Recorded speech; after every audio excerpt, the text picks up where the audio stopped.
Mga mananaog nga kandidato sa probinsya sa Zamboanga del Sur na proklama na human ang halos usa ka semana gikan niadtong May 13 o elections.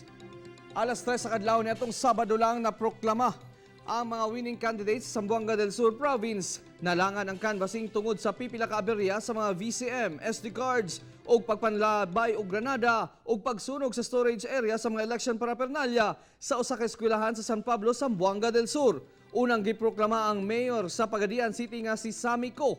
Gisunod usab ang bagong gobernador sa probinsya nga si Engineer Victor Yu.